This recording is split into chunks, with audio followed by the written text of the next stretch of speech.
Welcome, my name is Khmeryoga from the Yoga Lunchbox, and this is a yoga exploration video series. Number 3, we're up to number 3. So this week I had a bit of a realisation, and it's the same realisation that I have probably every 6 months or so. It's like I kind of forget, and then I remember, and then I forget, and it's a bit of a cycle.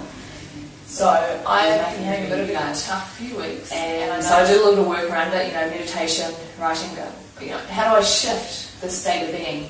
And as always, the answer for me is music.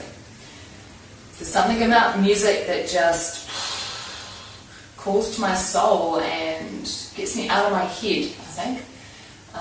And so I practice yoga to music, mostly. Not always. When I'm doing pranayama or meditation, chanting, obviously, I don't use music at all. But for an asana practice, I use music. And it really helps me with my practice. And you will have noticed that we haven't done anything with music so far. So one of the reasons was I wasn't sure about sound levels, etc., or speaking.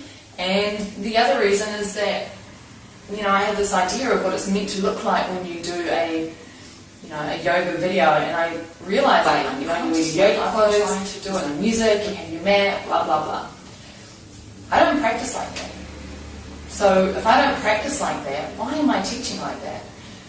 Invariably, when I practice my yoga, I'm wearing what I'm wearing, street clothes.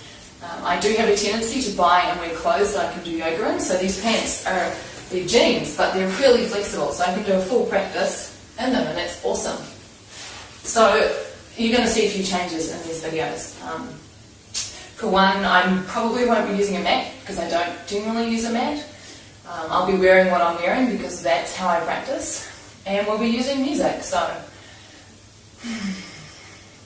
when I first started using music to practice, I felt guilty. I felt like it was cheating, and like it wasn't doing a real yoga practice.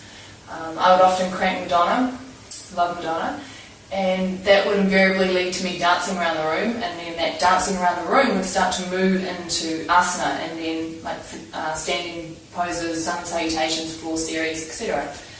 And I thought there was something wrong with this, that this wasn't a real yoga practice.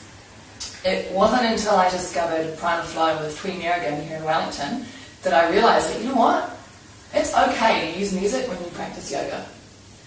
And that was a huge liberation for me. I'm okay. It's okay to use music to practice.